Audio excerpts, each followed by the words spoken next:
a blessed day to you. I am Bishop Ruben Abante, and I'm the senior pastor of the Lighthouse Bible Baptist Church. I'd like to invite you now to be with us as the message of the Word of God is preached from the pulpit. I'd like to turn you over now to our Lighthouse Coming Together, and I pray that you'd be blessed with the message.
Thank you, choir. That's a great song.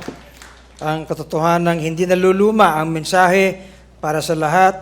Ang pag-ibig ni Kristo ang siyang nag-ahon sa atin. Okay? That lifted us up. Halimbawa, that lifted us up from the miry clay of sin. Yun ang ibig sabihin yan. And that sets our feet upon a rock upang tayo'y maging kapaki-pakinabang sa Kanya.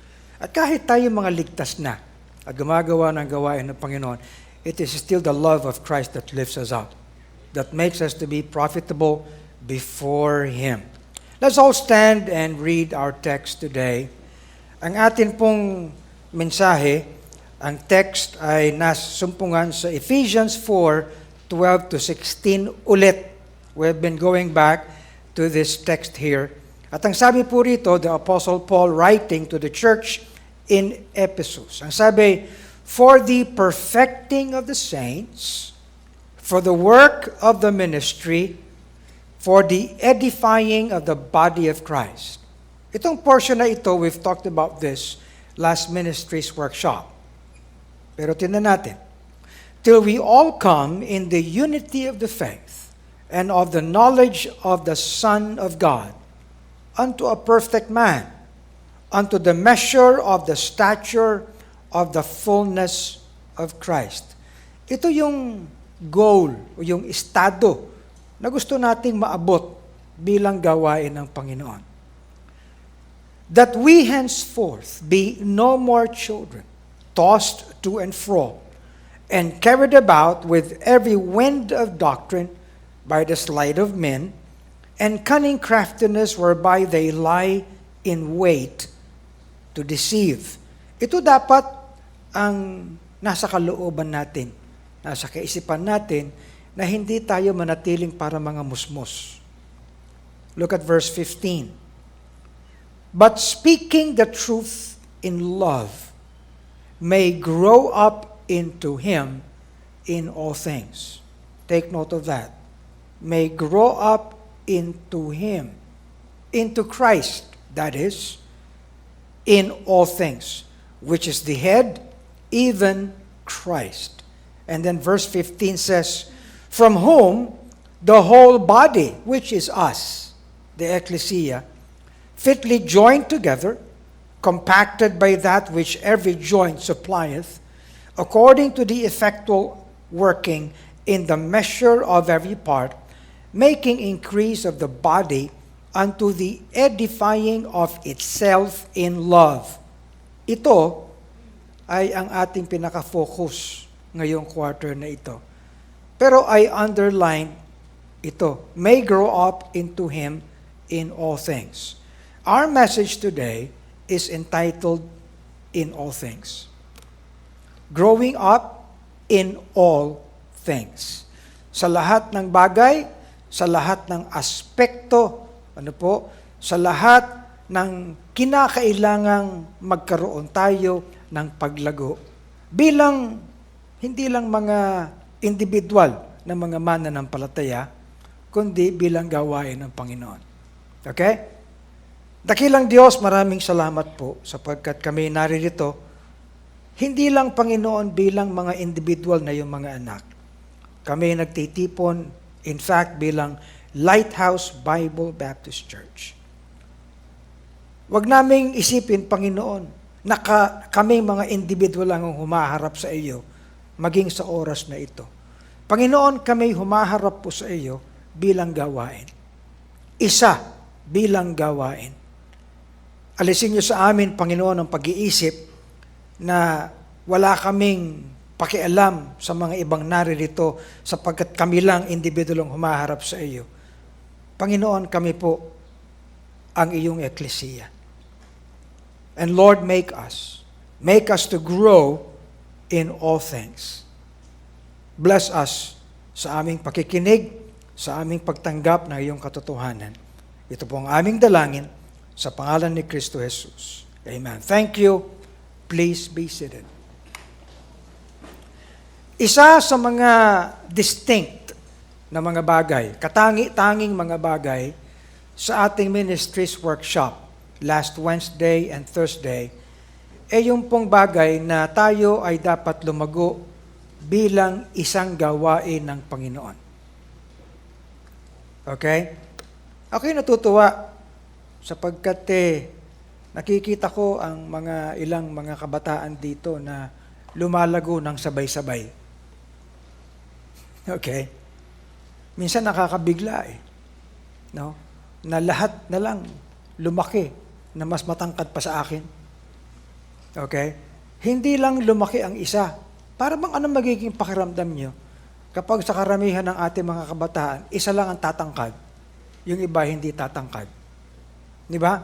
You would love to see them all grow up together. Correct?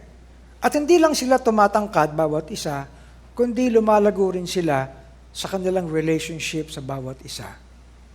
At hindi lang yon, kundi lumalago sila sa maaari nilang gawin, no, bilang mga kabataan for the Lord Jesus Christ.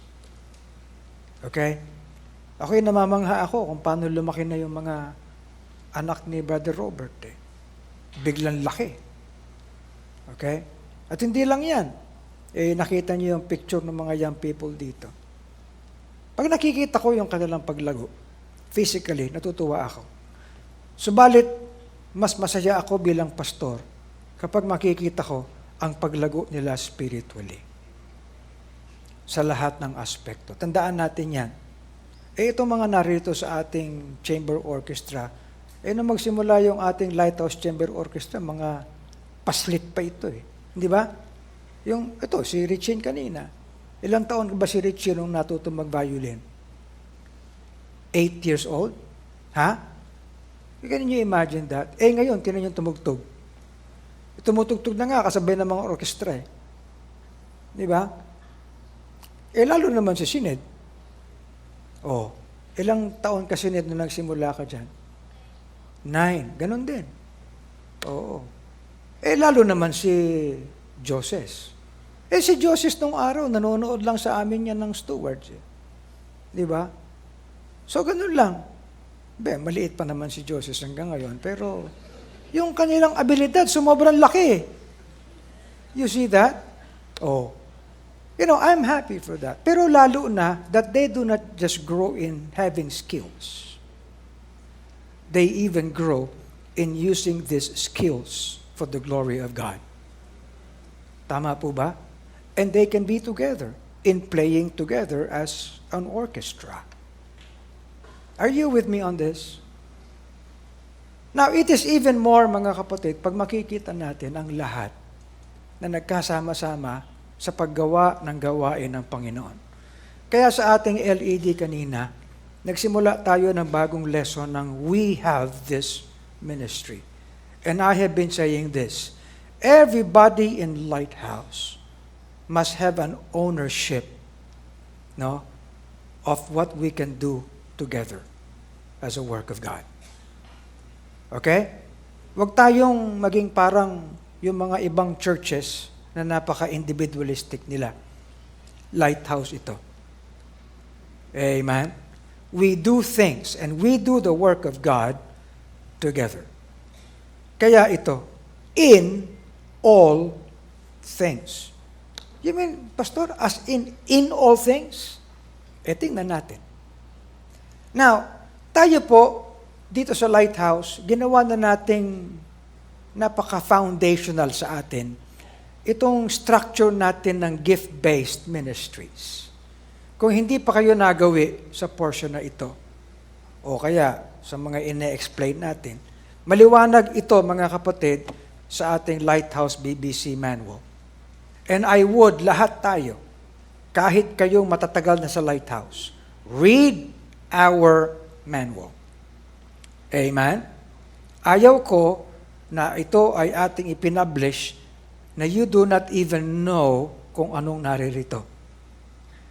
Kompleto po tayo ng information dito. In fact, ito pong manual na ito ay nagsisimula ng gayahin ng mga ibang churches. They now see the importance of having this kind of a manual. Okay? At dito'y pinagyayaman natin kung ano tayo bilang gawain. Okay? Ito ay para sa lahat ng maaaring paglago natin. I do not believe that we should grow as individuals. Para sa atin, we should grow as a church. And that requires being together. Amen? Kung kayo ay nabautismuhan, naligtas kayo, no question about that. Pero kung kayo ay nabautismuhan, you are together with the rest of our people. You were not baptized to live by yourself. Amen? Baptism is not something that we subject ourselves to so that we can be alone. No, that is not the design of baptism. At wala na pong iba na kung anong grupo o church na dapat makaunawa sa kahalagahan ng baptism kundi ang Baptists. Kasi ang ibig sabihin ng Baptist, baptizer. Amen? Kaya kung hanggang ngayon, hindi mo pa alam kung ano ang baptism, then, by all means, basahin natin ito. Okay. In all things. Ngayong taon na ito, ay yan ang ating bibigyan ng pagtuon. Yan ang ating bibigyan ng kahalagahan. Ang aking dalangin ay hindi lumipas ang taon na ito na hindi natin naiintindihan ang katotohanan ito. Ito'y nourishment natin, mga kapatid. Now, binabanggit ko yung ating structure, no, meron tayong gift-based ministry. As a church, as an ecclesia, as a body of believers doing the work of God, as a ministry, no, the what, how, when, why, where we are in all things. Yan ang kinakailangan nating maintindihan. Now, in our ministries workshop last week, yung ikalawang bahagi ng Webes ay pinag-usapan natin the work of the ministry that leads to the edifying of the body of Christ. Very biblical po ito. Kaya binigyan kong diin yung salitang edify. Okay? Now, I have been talking about this several weeks now, pagpasok ng 2024. Kinakailangan ng lahat po sa atin, kahit mahirap intindihin. Tandaan nyo, hindi naman po lahat ng bagay madaling intindihin. Okay? Kahit minsan, nababanggit ninyo, si pastor naman ang hirap intindihin ng mensahe. Totoo yun. Totoo yun. Subalit mga kapatid, meron din naman mga pagkaing mahirap kainin, pero maganda para sa atin. Tama? Good. Hindi naman lahat ng bata gustong kumain ng ampalaya.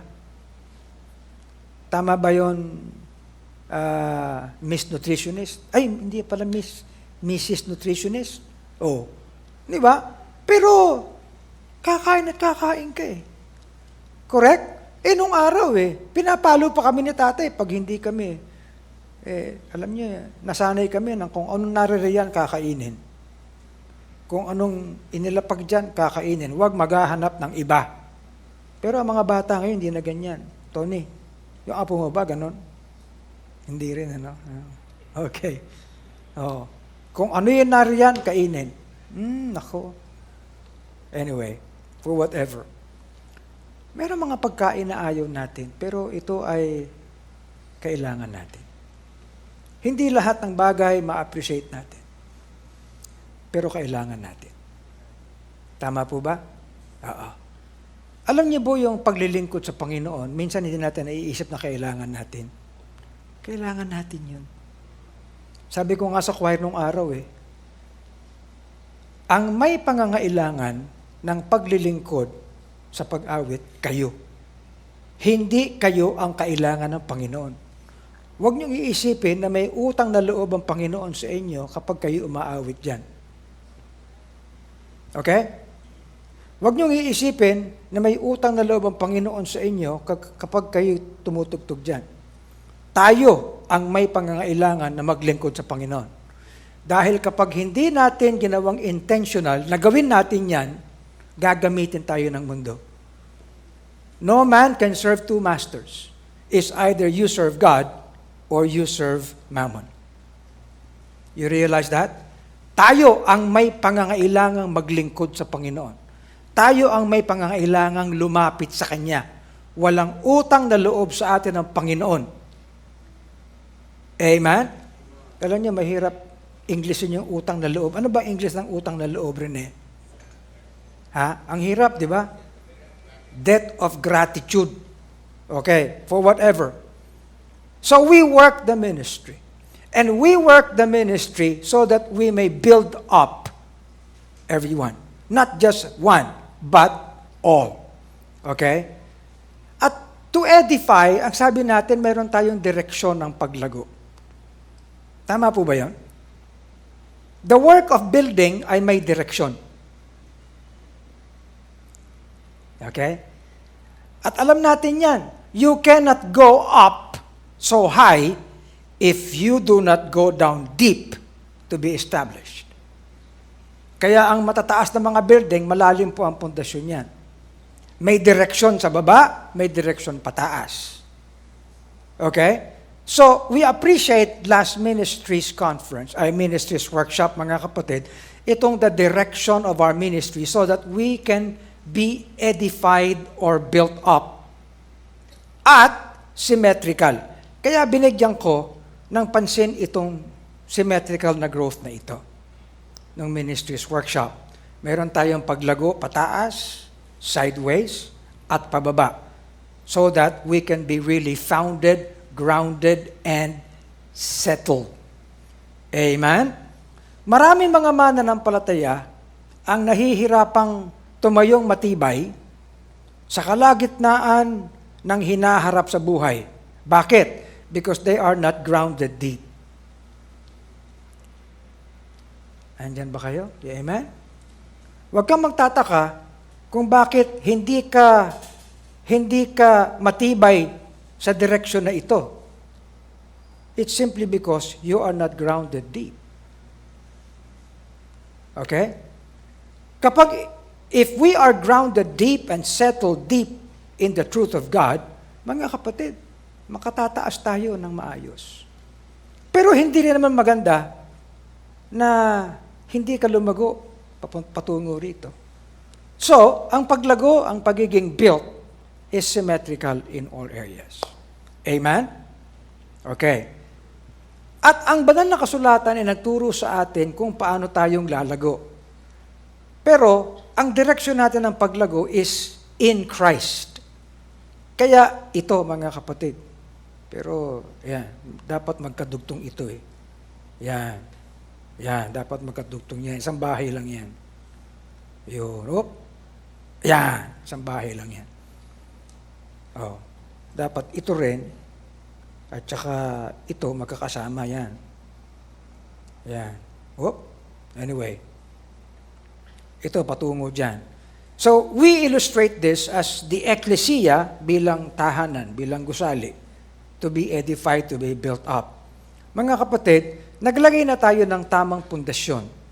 Ang ministries natin, kapag tayo magiging involved, ministry of the word, ito, ministry of serving, ministry of equipping, ministry of lifting up, ministry of supplying, ministry of ruling and organizing, ministry of helping. I hope that you've understood that. Nandito yan. Ayoko nang balikan na muna yan. Pero sa lahat ng Lighthouse, if you are a member of Lighthouse, that is to be understood by all. Amen? You will not grow by reading and praying. Yung bang read your Bible, pray every day, that will not make you grow. Kulang yun. Tama po ba? Ha?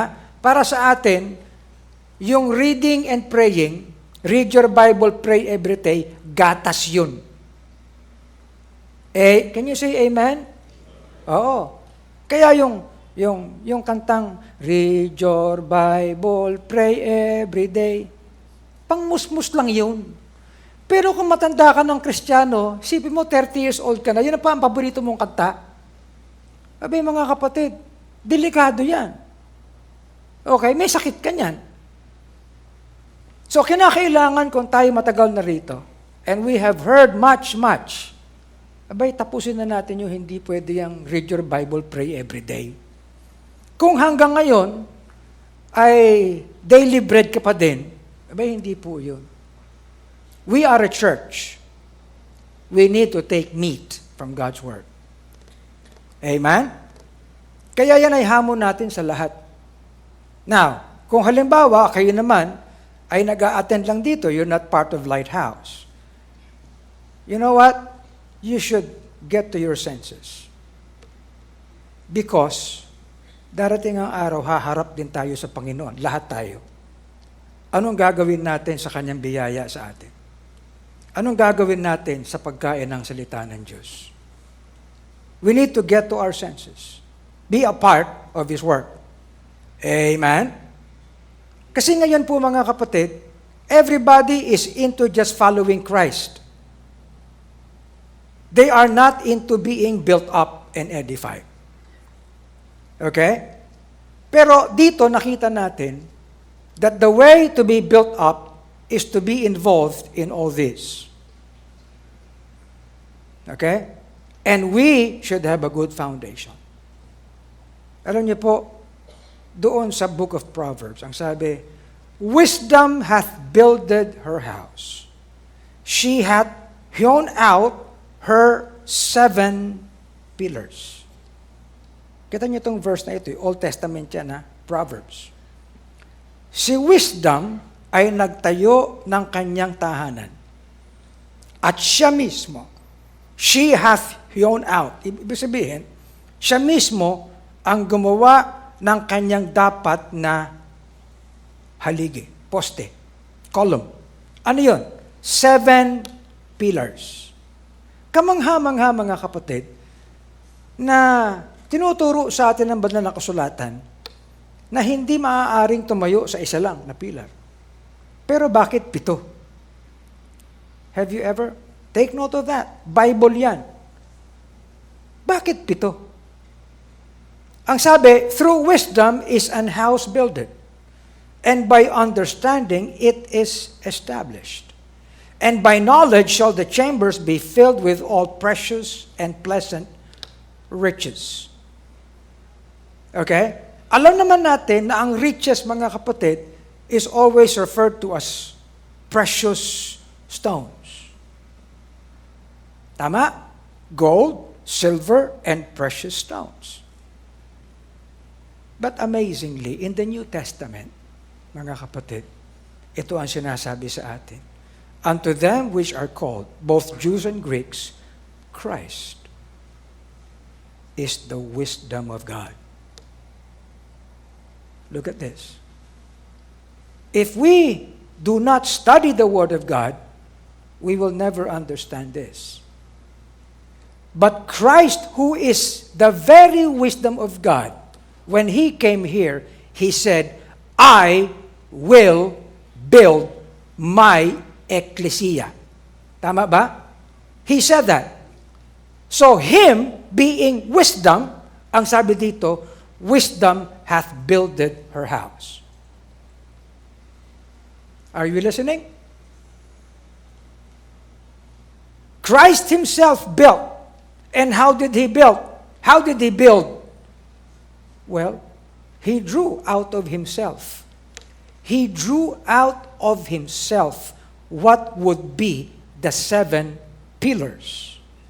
Hindi po ang tao magpo-provide nun. Siya magpo-provide nun. Hindi ang konsepto at isip ng tao ang magpo-provide ng pillars ng kanyang gusali. Siya mismo. Do you understand? Manggagaling sa kanya. She hath hewn out her 7 pillars. Kaninong pillars? Sa kanya. Ibig sabihin, mga kapatid, these 7 pillars are not provided by this world. Amen? For whatever ingredients these 7 pillars would have, galing yan sa kanya. For whatever material these 7 pillars would have, galing yan sa kanya. Walang makapagmamalaki sa atin. Tama po ba? That is what a church is. So a church is not the making of man. It is the making of Christ Himself, the builder, the very wisdom of God. Many people do not understand this. But we need to, because we are a church. Amen? I am not the one that builds this ecclesia. Christ does. And we all need to know this and to make ourselves grow in Him. You see? Now, look at this.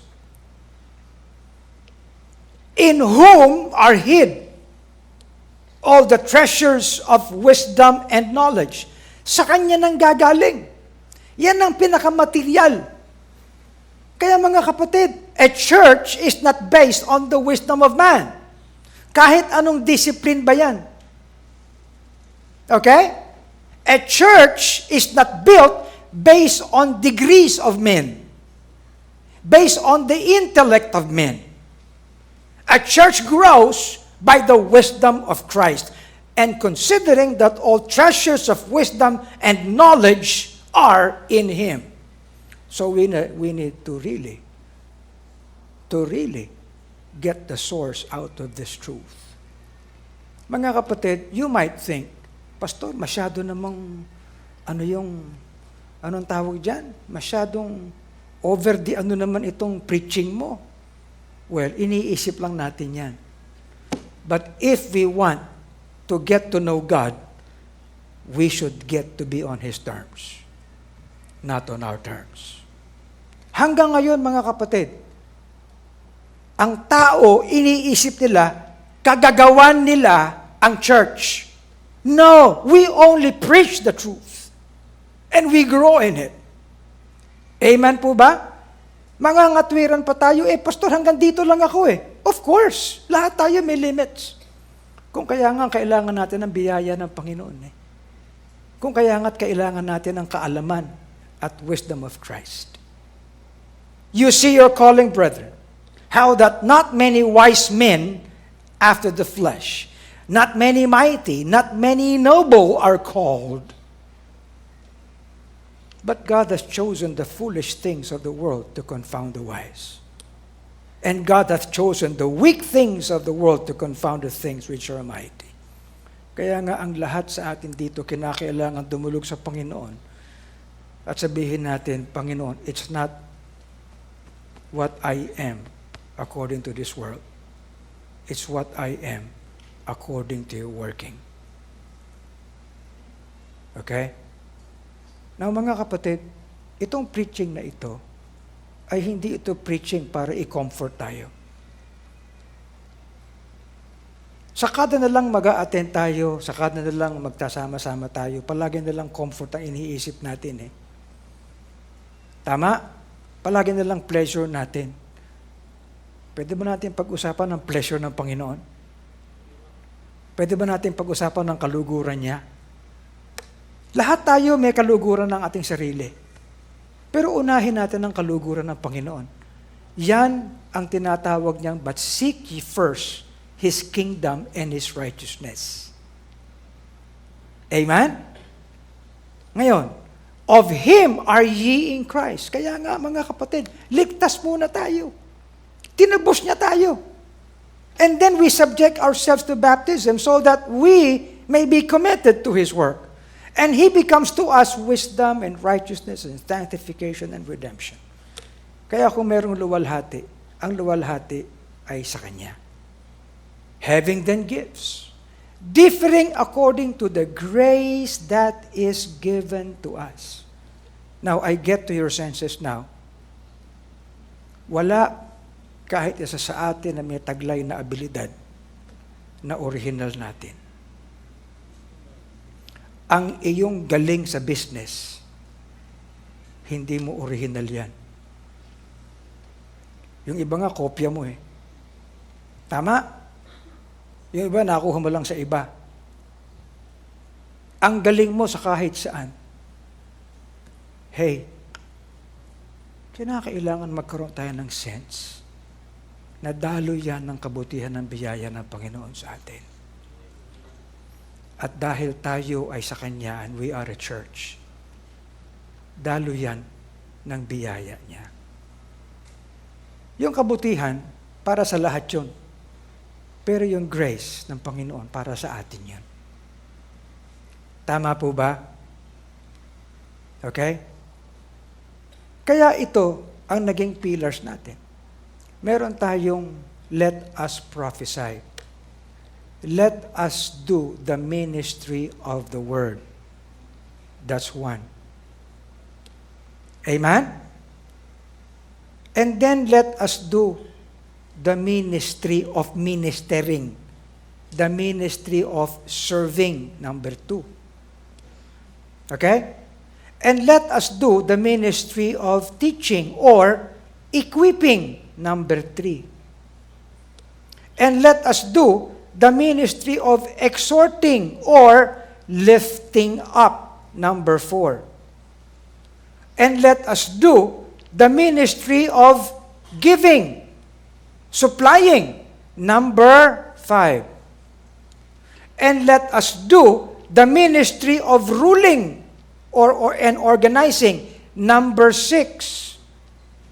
And let us do the ministry of showing mercy, number 7, the ministry of helping. Mga kapatid, hindi yan aksidente. You know why? Sapagkat pag ginawa natin ito, that is very wisdom. Tama po ba? Kaya, ginawa na nating foundational sa Lighthouse na kung tayo ay mabibuild up. Hindi yan sa dahil tayo nananalangin at nagbabasa lang ng Bible at ang devotion. We need to be founded on these 7 pillars of wisdom. Ayan, no? The ministry of the Word, the ministry of serving, the ministry of equipping, the ministry of lifting up, the ministry of supplying, the ministry of ruling, the ministry of helping. Are you listening? Amen? Mga kapatid, kinakailangan magising tayo sa katotohanan na hindi lang yan nakukuha sa pag-a-attend. Hindi lang yan nakukuha sa pakikinig. Kahit ang nakikinig na estudyante, gagawa at gagawa ng assignment niya at experiment. Correct? Pag hindi niya ginawa yan, hindi siya matututo paglabas niya ng school. Okay? Kahit saan. Totoo yan. Hindi ka pwedeng maging instrumentalist ka. Sasama ka sa concert na hindi ka nagpa-practice, koy. Tama ba? O, meron ka pang presentation, di ba? Before the public, anong tawag dyan? Ha? Meron kang ano yun? Recital. Kahit hindi ka magre-recite. Recital din. Di ba? Ganun talaga yun eh. You have to put this into practice. And what do you call it when knowledge is put into practice? Wisdom. Correct? And wisdom hath honed out her pillars. At yun mga kapatid. Amazingly. You know what? When I was studying this, sabi ko sa Panginoon, nariyan lahat. How we can be as a church. We only need to understand. We only need to be willing to be. Okay. So, in all things. Tapos na yung aking introduction. Ito na yung unang punto. Mga kapatid, as ecclesia, as a body of believers, we do the work of God as one. All members. Amen? Ibig sabihin, mga kapatid, hindi ka na kinakailangan makaramdam na tinatawag ka ng Panginoon so that you can be with the rest. Are you listening? No more. Yung bang, kailangan kong maramdaman na tinatawag ko ng Panginoon para maglingkod sa Kanya. Lahat po ng members ng Ecclesia ay mayroong panawagan. Kaya ang sabi ng Bible, we need to present our bodies. Be willing. Okay? Now, we grow up into the Lord. Yun ang direction natin. For the perfecting of the saints, for the work of the ministry, for the edifying of the body. Why am I so concerned that everybody would grow together? Sapagkat yun ang ibig sabihin yan eh. The body. God. The body. Sapagkat paulit-ulit ko nang sinasabi ito. You know, we cannot allow na isang bahagi lang ng member ng ating katawan ang lumalaki. Ayoko nga na ang malaki lang sa akin, matay. Sipin nyo, para na kung puro mata na lang niya, para akong tutubi. Di ba? We need to be symmetrical in everything, as a body. Amen? Oh, mga kapatid, may mga nagsasabi sa akin na, alam mo, iba klase si Bishop R.A., iba, magaling. Mga kapatid, wala akong galing kung wala kayo. Ang galing ay galing ng bawat isa. Amen? Yun ang lighthouse. Kaya ito, speaking the truth in love may grow up into Him in all things. Hindi lang yung, and you grow. Saan? Hindi ba? Suntok sa buwan nga yun eh. And you grow. I mean, saan tayo lumalago? Tama ba? Saan tayo lumalago? Alam niyo, ang inyong pastor, hindi ko maintindihan ang katawan kong ito. Kasi, meron akong allergy dito, kung anong allergy yan, ang tawag dyan. Nung December, maliit lang. Kung ano-ano yung tumubo sa akin, mayroong bukol dito, nawala na yung spot ko dito. Ito naman din sa likod.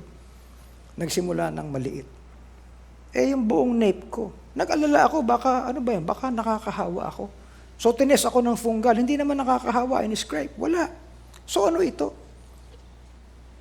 So, parang dermatitis kung ano. Sabi sa akin ni Pog, Tito, ano yan kapag, ano ka ba, ikaw ba kumikita ka ng malaki o mahirap ka? Mahirap lang. Kapag mahirap yan, ang tawag diyang galis. Ganon? Oo. Pag medyo angat-angat sa buhay, medyo middle class ka, hindi na galis. Ano? Ano yun? Asthma of the skin. Ganon? Hindi galis? Hindi. Medyo maganda-ganda na yung estado mo sa buhay. Kaya ang tawag dyan, asthma of... Pero kung milyonaryo ka, hindi na yan asthma. Ano yan? Atopic dermatitis. Nagbabago yung description pag ibang estado ng buhay ng tao, no? Alam mo, kagabi, nagpa-check up ako. Binanggit ko sa doktor yan. Natawa siya May napulot ako sa iyo, Bishop. Nung bago ko umalis, sabi niya, pero alam mo, Bishop, totoo yun sinabi mo. Oo. Ganun talaga mga tao Hindi ba? Kaya sabi, maganda sa iyo. Bibigyan kita ng mag-patch test ka kung saan ka allergic. Ano ba yung dumadapo sa mong ganyan? Sabi ni siya, palagi po siya naka-mic na ganito. Baka itong mic na to, whatever, makahanapin yan. Pero you know what? For whatever challenge we may have, we need to grow. Amen? For whatever discomfort we have, we need to grow in Christ. Nandyan ba kayo? Yes. Alam nyo, hindi naman tayo nawawalan ng challenge Correct? Hindi naman tayo nawawalan ng problema sa buhay. Yan ang default ng buhay ng tao But we want to overcome. Ibig sabihin, mga kapatid, even as we grow in Christ, we will have challenges as a church. Good? Alam niyo alas 2:30 tumawag nagriring yung telepono ko kanina. 2:30 in the morning. Makita ko yung tumatawag, si Brother Emong. Sabi ko, Mong. Oh yeah, Mong. Sabi, Pastor. Mong, oo, andito ako. Pastor, nagpapasalamat ako sa Panginoon na ikaw ang pastor namin. Kinabahan ako Mong, anong nangyari? Pastor, si Tay nadulas sa banyo. Kumusta siya ngayon? Ayun, natutulog. Wag matutulog. Tsaka muna, tatawagan ko. Tinawagan ko kaagad si Beth. Beth, gumising ka. Puntahan mo si Tay. Ganon. Kaya, alas 3:30, ng umaga, takbo si Beth doon sa bahay nila, nagpa-x-ray. Okay naman si Tay. Sabi pa ni Emong, nabagok siya, tumama sa planggana. Yung pala yung plastic na okay naman. Pero dito lang yung hips. No? Kaya okay naman si Tay. Diba? Paano kung kayo yun? Kayo bang mga may edad na okay kayong tumayo sa banyo? Ha? Huwag niyo sabihin exempt kayo sa mga aksidente. Tama? Minsan, alam niyo ganito yan. Yung bang ang choice mo maging mag-isa ka lang, tapos aasahan mo ang church tumulong sa iyo. Pero you cannot be with the rest. Sinong at a loss? Hindi ba? You pray to God, you expect that the church would help you, pero you do not want to be within the work. Sinong at a loss? Am I talking sense? Di ba? Anong itsura mo niyan? Gusto mo lang mag-take. You do not want to give of yourself. Tama? Gusto mo lang makinabang, pero ayaw mo na makinabang ang isa sa pagmamahal mo sa Panginoon at sa pag-ibig niya sa iyo. Tama ba yun? Mga kapatid, ganyan ang buhay ng tao. Ang sinasabi ko ito, we need to rise up. Panahon na. 2024 na, hindi na 2023. Wala na tayo sa pandemya. Wala na tayo sa panahon ng ayuda. We need to grow and be a blessing ourselves. Amen? Noong panahon ng pandemya, iisipin ko, I would expect lahat ng kailangan ng tulong. We've done that. Pero hanggang ba naman ngayon, utak pandemya pa rin tayo? Pastor, ba't ganyan ang mensahe mo? Alam niyo kasi mga kapatid, we need to go down to the basics of life. Kaya nga, the Lord made us to be a church that in His wisdom, He built His own pillars. And He gave His grace to us. From whom? Sa Kanya nang gagaling eh. The whole body fitly joined together. Now, don't tell me na gusto ko lang sumama kayo. But the Bible tells us that we need to learn how to fitly join together. That's it. Hindi ko pinipilit ang bawat isa sa inyo. Kung wala sa Bible yan, hindi ko na sasabihin yan. Pero dahil nasa Bible yan, then we need to learn. Hindi ko kapritsyo yan. Pag hindi ko kayo nakikita at hindi kayo nagiging involved, and I have been telling our leaders, ayusin natin ang mga districts. We want everybody to be there. Mga kapatid, hindi panggagancho yan. That's biblical truth. At kapag ayaw mo, and you are part of Lighthouse, you are at a loss. Darating ang araw, mangangailangan ka, mananalangin ka. Sasagutin ka ba ng gobyerno? Tutugon ba siya yung bangko? Yung mga kaibigan mo, okay ba yan? Hindi na naiintindihan ng pag-ibig ni Kristo. Tama po ba? Meron akong mga kilala nagkakaso na wala silang kinalaman sa kaso. Bigla na lang nagising na isang umaga, wala naman silang alam na nagawa nila, pero may kaso sila. Nakakulong pa. That is what the world is. Amen? Maayos ka nagmamaneho, okay na okay ka. Gising na gising ka. Biglang, boom, nakita mo yung barrier, nasa harap mo na. Paano mo pipigilan yan? Ayun, nararo yung barrier.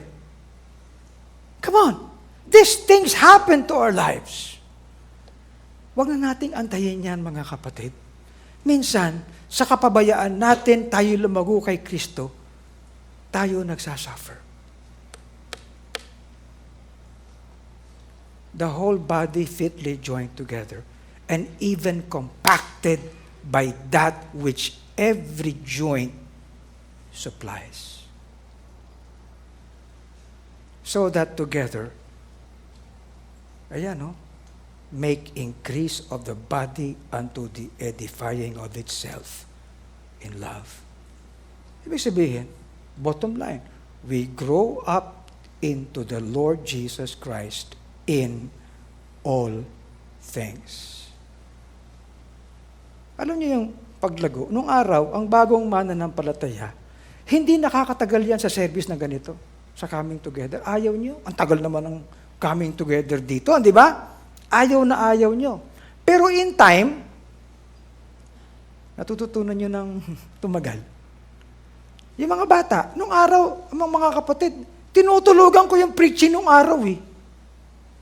Nagigising na lang ako, binubuhat na ako ni nanay eh. Baliit pa ako noon. Pero you know what? I acquired that discipline. To be able to hear. Tama? Oh. Huwag niyo natin sisihin si pastor na kasi malamya magsalita kaya natutulog ka. Oh. Hindi. I-discipline natin ang ating sarili. Correct ba? Lahat naman tayo okay matulog eh. Oh. Sabi nga ni tatay, narinig niyo may preaching ni tatay? No? Sabi niya ganyan eh. Nagkwento si tatay. Nagkita raw ang Panginoon tsaka si Satanas. Sabi ni Satanas, yang mga joints na yan, akin yan.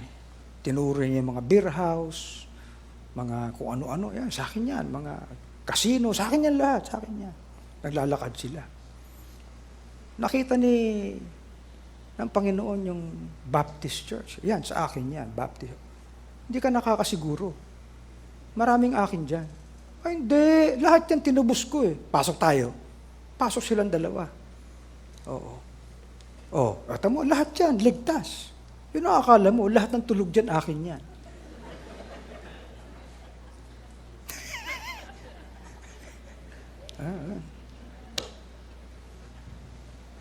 Till we all come in the unity of the faith.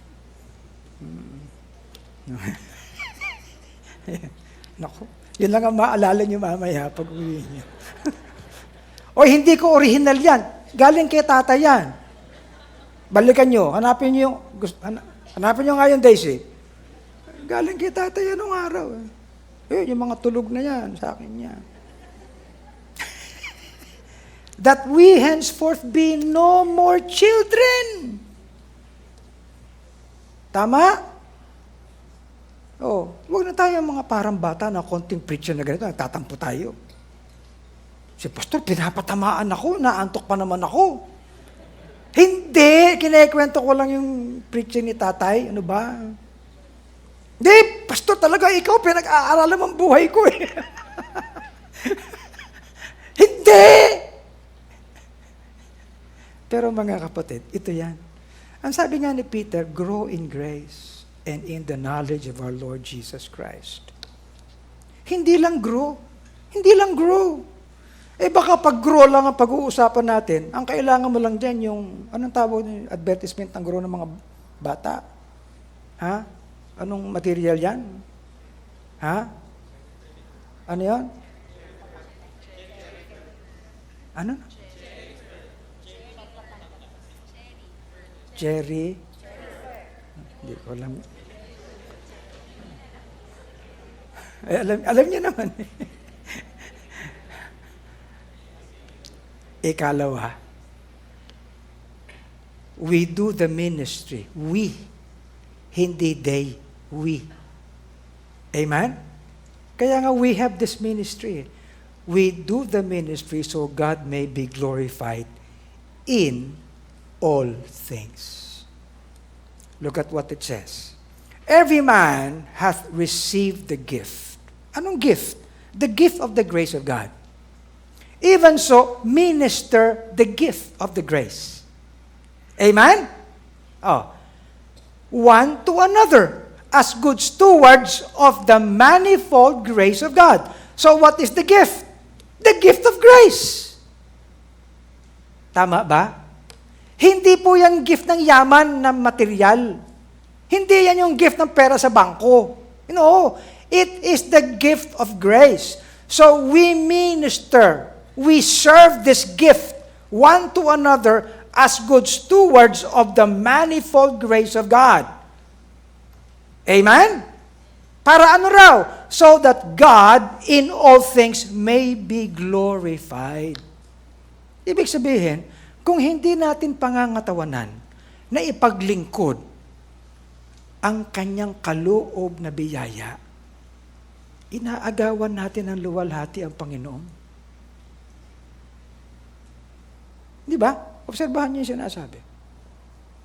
Paanong nagkakaroon ng luwalhati ang Panginoon? Except that we minister the same gift one to another. Let him do it as of the ability which God giveth. Correct?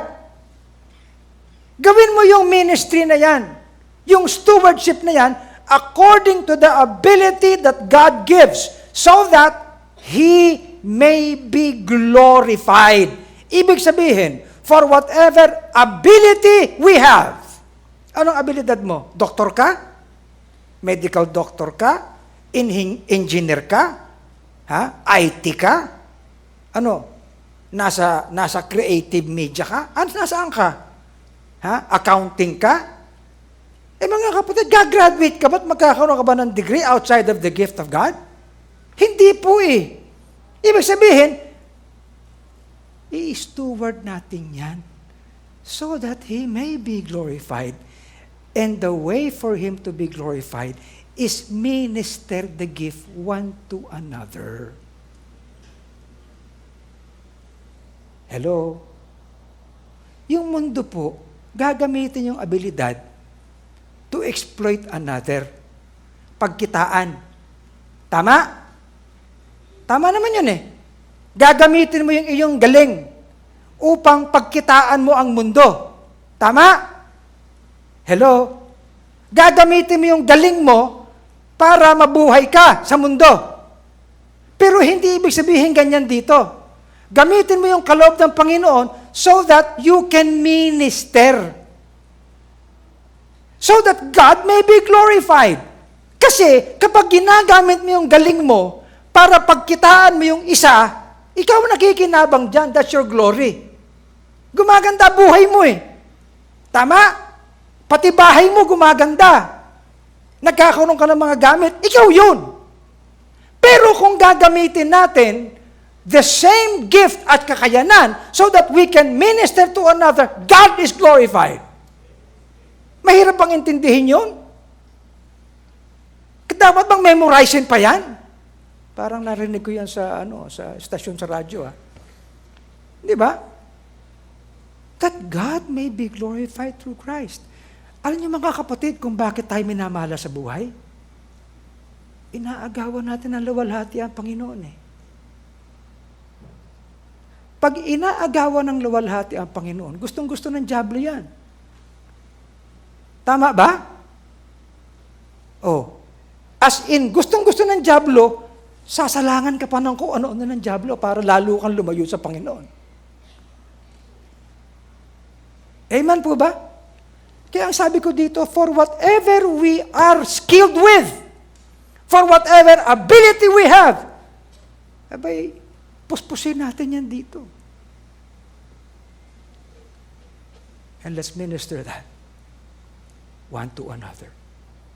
Kaya kita nyo, ang lighthouse, kitang-kita natin. Bakit po ang lighthouse? Ang daming ginagawa. Siyempre, hindi naman kulang ang biyaya ng Panginoon. Manifold yan eh.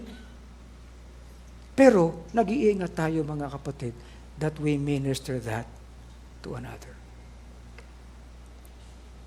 Nandyan ba kaya? Practical. Yung ating TGP dito, lilipat. Yung TGP. Mga kapatid, ang TGP natin, yan ay naririyan hindi para pagkitaan, kundi magbigay ng sustina sa ating TGLFI. Meron tayong mga empleyado dyan. Ang tingin lang nila para sa kanila. Pero ang bottom line yan, ang TGP, ang profit niyan, ay para sa ating TGLFI. Hindi para sa church. Pero I'm sad sometimes, ang tingin ng mga nandiyan dyan, sila lang, dahil empleyado sila. But that is part of our ministry. That is the basic difference. Okay? Gusto ko nga ang mga empleyado dyan, mga mananampalataya, mga members natin eh. You know? Pero hindi naman lahat ganun ang isip eh. Kaya minsan, mas maganda pang unsave yung kunin mo eh. Okay, ayos na. Pero ito, we want more market there. Limitado eh. Anong gagawin ko? Pababayaan ko ba? Sa atin din yan pati yung facilities, yung building. Di sayang, ako naman mga kapatid, motor ako ng motor. Akala niyo yung motor ko para sa akin lang yan. Nakakakuha ko ng mga kaibigan Yung overdose, naging kaibigan ko. Pambihira, ang laki ng discount ko doon. Sabi ko, Mark, yung lugar namin doon sa tapat, porque paggabi, yung buong Galilan at ROTC Hunters, lahat yan motorsiklo, scooter, ganun. Oo, puntahan mo. Pag alis ng TGP, tayuan natin ng moto accessories. Ganun. Sabi ko, Victor Alica, Japs, kayo na. Hindi sa akin yan. Hindi ko kita yan. Pero meron akong skill to get my friends to help us. Biyaya ng Panginoon yon. Yan, magsisimula na sila. Tapos sabi ko, lahat na nagmumotor, kayo, dyan bumili, maging distributor kayo. Kung anong tawag niyan, hindi ko alam. Ano ba magandang tawag? Mag-isip nga ka ng tawag. Ang pangalan ng kumpanya niya, Overdose. Sabi ni, lagyan mo ng Lighthouse Overdose. Tapos Inc. Anong acronym nun? LODI. Lodi. Ibang klase ito. Sabihin mga kapatid, ang isip natin, yun ang default for the work of God. Amen? Now, my point is this. Let's grow into Christ. Amen? And let us make sure that He gets the glory out of all our abilities. Yun lang muna. Sa susunod na yung iba. Pero mag-isip-isip tayo mga kapatid. Sapagkat life is a reality. Kapag tayo mananampalataya, wala tayo sa ulap. Nandito tayo sa ground. Amen? Hindi ito suntok sa buwan na buhay. We need to live our lives not simply as children of God, not simply as recipients of His love and grace. We need to live our lives being a work of God. What is that to you? Let's stand and pray. Dear Heavenly Father, thank you. Thank you, dear God, na sa tuwina, whenever we come together, ginigising mo, Panginoon, ang aming kamalayan. At hindi lang kami dapat magising, kundi magkaroon, Panginoon, ng katibayan. We need to increase more and more. But we need to be defined in which area we increase. Lord, give us the sense to realize these things. May we come to you. Seryosohin namin ang aming relationship sa iyo. Hindi ka lang tagapagligtas. Si Kristo ay hindi lang tagapagligtas. Siya'y Panginoon. At kung si Kristo ay Panginoon, hindi kami masusunod siya. Ayaw naming agawan, Panginoon, nang luwalhati ka sa aming buhay. But let us to grow. Let us learn to grow how we should grow in Christ. And let us learn how to give Him all the glory in all things. And we are here for your glory and for your pleasure. Make us to come before you today. As every head is bowed, every eye is closed. Thank you for joining today's The Pulpit. We hope you were greatly blessed by the preaching of God's Word. We would like you to have that personal experience of salvation by accepting the Lord Jesus Christ. And by doing this simple prayer, you can accept Christ in your heart. Our dear Lord and Heavenly Father, thank you for the opportunity of salvation. I know I do not have the capacity in me to save myself from the damnation of sin. I accept you as my personal Lord and Savior. In Jesus' name, amen. The Bible says, if you have prayed this prayer, but as many as received Him, to them gave He power to become the sons of God. And the Bible says, He that hath the Son hath life. If you'd like to know more about the Bible, send us a message via Facebook at Lighthouse DBC FB page or via text message at 0928-522-2683. We'd like you to continue growing in Christ, so we invite you to join our coming together every Sunday at 9 in the morning and 4 o'clock in the afternoon. Also on Tuesdays and Thursdays at 7:30 in the evening. See you again for the next episode of The Pulpit. Thank you and God bless.